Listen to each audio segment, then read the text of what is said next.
내년 4월 국회의원 선거에 출마할 예정인 예비 후보자 등록이 오는 12일부터 시작됩니다. 예비 후보자는 선거사무소를 설치하고 공직선거법에 따라 선거운동을 하게 됩니다. 강원도가 태백시와 삼척시를 고용위기지역으로 지정하는 방안을 추진하고 있습니다. 태백시는 조기 폐광하는 석탄공사 광업소를 대신해 청정 메탄올 생산에 나설 계획입니다. 전국의 지방의회들이 코로나19로 국내외 연수를 제대로 진행하지 못했는데도 연간 예산 규모는 최소 300억 원에 달하는 것으로 나타났습니다. 대법원이 선거법 위반 혐의로 재판에 넘겨진 김의성 양양군 의원에 대해 벌금 500만 원을 선고해 당선 무효가 확정됐습니다. 여러분 안녕하십니까? 뉴스데스크 강훈입니다. 제22대 국회의원 선거가 내년 4월 10일 치러지는 가운데 선거 120일을 앞둔 오는 12일부터 예비후보자 등록이 시작됩니다. 강원도 선거관리위원회는 예비후보자 등록은 기준에 적합한 모두가 할 수 있지만 공무원 등 입후보 제한직에 있는 경우 등록 신청 전까지 사직해야 하고 정식 후보자로 등록하기 위해서는 선거일 전 90일인 내년 1월 11일까지 사직해야 한다고 안내했습니다. 지방자치단체장은 해당 지자체가 관할구역과 같거나 겹칠 경우 입후보하기 위해서는 선거일 전 120일인 오는 12일까지 해당직을 사임해야 합니다. 예비후보자는 선거사무소를 설치하고 선거사무 관계자를 선임해 공직선거법에서 정한 방법으로 선거운동을 할 수 있으며 후원회를 설립해 정치자금을 모금할 수 있습니다. 강원도가 석탄공사 광업소의 조기 폐광을 앞둔 태백시와 삼척시를 고용위기지역으로 지정받기 위해 본격적으로 나섰습니다. 강원도는 지난해 연구 용역을 통해 석탄공사 광업소의 조기 폐광으로 인해 태백시의 경우 3조 3천억 원, 삼척시에서는 5조 6천억 원의 피해를 입을 것으로 추산됐다며 고용위기지역으로 지정받기 위해 태백고용노동지청에 지정 신청서 검토를 요청했다고 밝혔습니다. 고용위기지역 지정은 신청서 검토를 거쳐 노사민정협의회 심의 의결과 고용노동부의 지정 신청서 제출, 조사단 현장 실사 등을 통해 결정됩니다. 고용위기지역은 지정되면 최초 2년, 1년 범위 안에서 3회 연장할 수 있고 구직급여와 고용촉진지원금 등으로 연간 최대 300억 원 규모의 국비 지원이 가능할 전망입니다. 국내 최대 석탄 생산지였던 대한석탄공사 장성광업소 폐광이 임박하면서 태백시가 대체 산업으로 청정 메탄올 산업을 추진하고 있습니다. 온실가스 감축이라는 국가 과제를 해결하고 신재생 에너지 자원의 주도권을 선점한다는 점에서 잠재 가능성도 클 것으로 기대됩니다. 김영호 기자가 보도합니다. 한덕수 국무총리를 공동위원장으로 하는 탄소중립 녹색성장위원회는 지난달 청정 메탄올 신산업 창출 추진 전략회의를 열었습니다.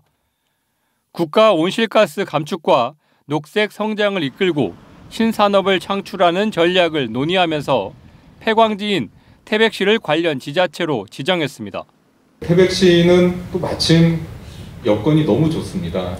여기 바이오 발전소도 있고 풍력 발전도 가능하고 또 바이오매스도 상대적으로 풍부한 지역이고요.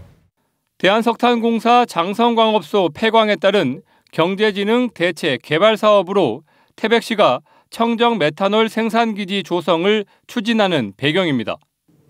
태백 지역에서는 아직까지 생소할 수밖에 없는 청정 메탄올과 지역의 연관성을 설명하는 자리가 마련됐습니다. 청정 메탄올은 그린 수소와 재생 이산화탄소를 합성해 만듭니다. 태백 지역의 풍부한 산림 등에서 바이오 수소를 생산하고 풍력으로 생산한 전기로 물에서 산소와 수소를 분리해 그린 수소를 만듭니다.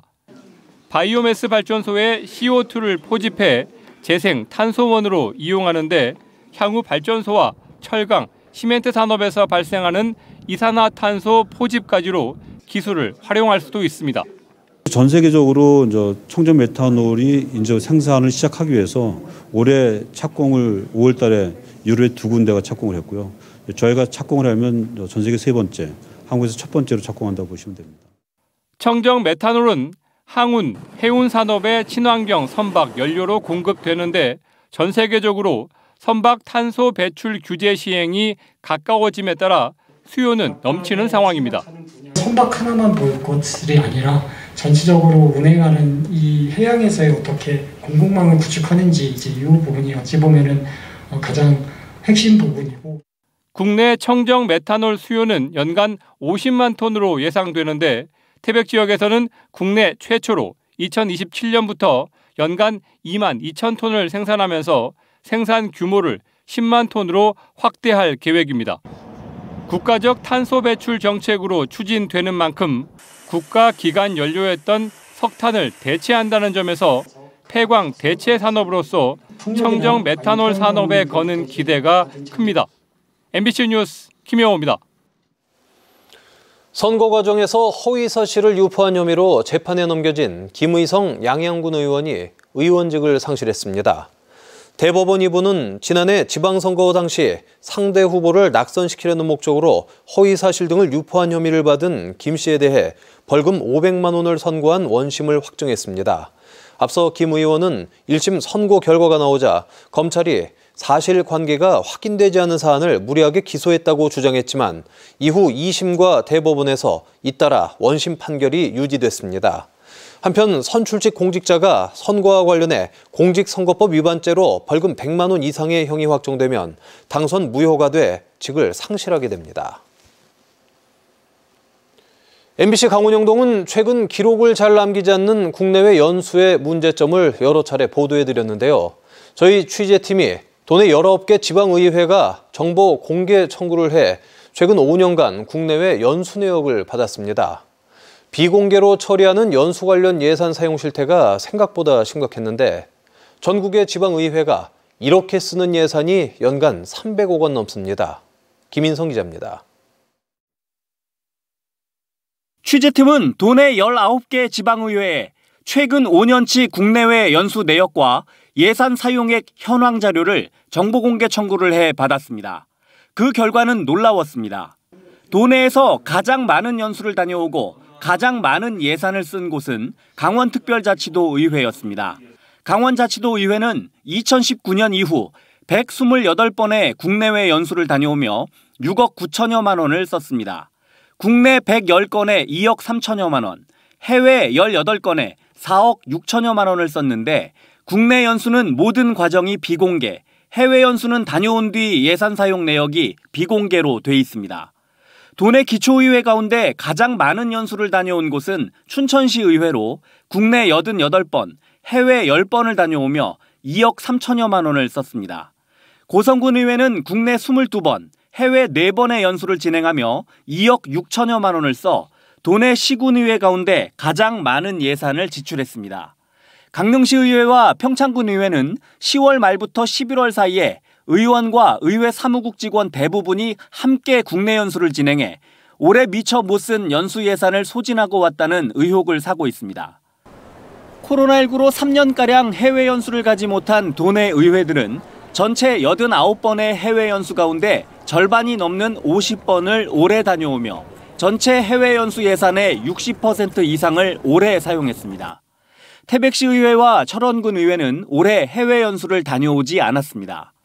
도내 의회가 지난 2019년 이후 5년간 다녀온 연수는 국내 525건, 해외 89건으로 모두 28억 원가량을 썼는데 국내 연수는 모든 과정이, 해외 연수는 예산 사용 내역이 비공개 처리돼 있었습니다. 코로나19로 최근 3년간 국내외 연수를 진행하지 못했음에도 전국의 지방의회가 이렇게 비공개로 집행하는 연간 예산 규모는 최소 300억 원에 달합니다. 2023년도 지방자치단체 통합재정계획에 보면 이 의원 역량 개발 관련 경비가 거의 300억을 지출했다고 하는데 배정된 예산은 사실 훨씬 더 되거든요. 연말에 의원 역량 강화비가 남게 되죠. 그럼 불용하긴 아깝잖아요. 그러니까 쓸 곳을 찾게 되고 그래서 또 제주도를 가게 돼요. 국내외 연수 관련 예산이 시민들 모르게 비공개로 쓰이지 않도록 관련 규정을 시급히 정비할 필요가 있습니다.